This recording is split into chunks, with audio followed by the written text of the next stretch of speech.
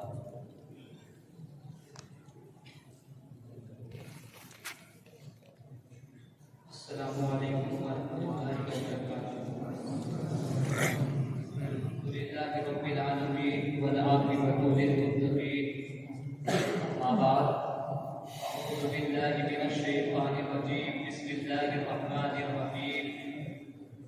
ان الدین عند اللہ الاسلام، آمنت باللہ صدق اللہ العظیم۔ ایک بار درود پاک پڑھیں، اللہم صل علی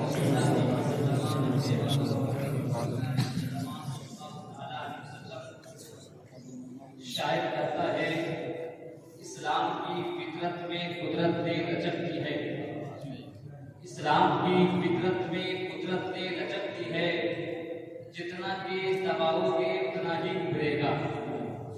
اسلام دنیا میں سب سے زیادہ تیزی کے ساتھ پھیلنے والا مذہب ہے۔ بہت کم عرصے میں دنیا کے گوشے گوشے میں اسلام کی تعلیمات پہنچ گئی اور آج دنیا کا کوئی بھی خطہ اسلام کی نورانیت سے محروم نہیں ہے، مگر جس تیزی کے ساتھ اسلام کی اشاعت ہوئی اسی تیزی کے ساتھ اسلام مخالفت کا جذبہ بھی پروان چڑھا اور اسلام مخالف طاقتیں مختلف حربوں، ہتھکڑوں اور گھنولی چالوں کے ذریعہ اسلام کو بدنام کرنے کی ناکام کوششیں بھی کرتے رہے۔ یہ الگ بات ہے جتنی ان کی کوششوں میں شدت آئی، اسلام کی مقبولیت بھی اتنی ہی روز افزوں ہوئی اور کسی کی مخالفت اسلام کی آفاقی تعلیمات کو محفوظ نہ کر سکی۔ گزشتہ کچھ سالوں سے دہشت گردی کا نام لے کر اسلام کو بدنام کرنے کی ایک منظم سازش چل رہی ہے اور کوشش یہ کی جا رہی ہے کہ اسلام کو پوری دنیا کے سامنے ایک ایسے دین کے طور پر مشتہر کر دیا جائے جس کی تعلیمات تشدد، ظلم اور دہشت گردی کو بڑھاوا دیتی ہے۔ اسلام موجودہ زمانہ چونکہ جدید ذرائع ابلاغ کا زمانہ ہے، پل بھر میں ایک خبر پوری دنیا میں گردش کر جاتی ہے۔ ایسے ماحول میں اگر دنیا کے کسی خطے میں کوئی بات ہوتی ہے تو آنے والی میں اس کی خبر پوری دنیا میں پھیل جاتی ہے۔ ذرائع ابلاغ کی اسی وسعت کا فائدہ اٹھا کر اسلام دشمن طاقتیں آئے تھیں اسلام کی مقدس تعلیمات کو بدنام کرنے کے لیے، دہشت گردی کو اسلام سے جوڑ کر اسلام کو پوری دنیا کو اسلام سے بدسر کر دے اور مسلمانوں سے نفرت پر ابھارنے کی ناپاک مہم میں لگی ہوئی ہے۔ لہٰذا یہ ہماری ذمہ داری ہے کہ ہم اسلام کی تعلیمات کو مختلف اور اس پر معقولی انداز میں پیش کریں تاکہ مخالفین کی سازش بھی ناکام ہو اور جن لوگوں کو اسلام سے بدسر کیا جا رہا ہے ان تک اسلام کی صحیح تعلیم بھی پہنچ جائے۔ اسلام کو آفاقی مذہب ہے جس کی تعلیمات پوری انسانیت کو اپنے دامن میں لیے ہوئے ہے۔ اس لیے جہاں اللہ رب العزت کے حقوق بیان کیے گئے ہیں اور ان پر سختی سے کاربند رہنے کی تاکید فرمائی گئی ہے، وہی بندوں کے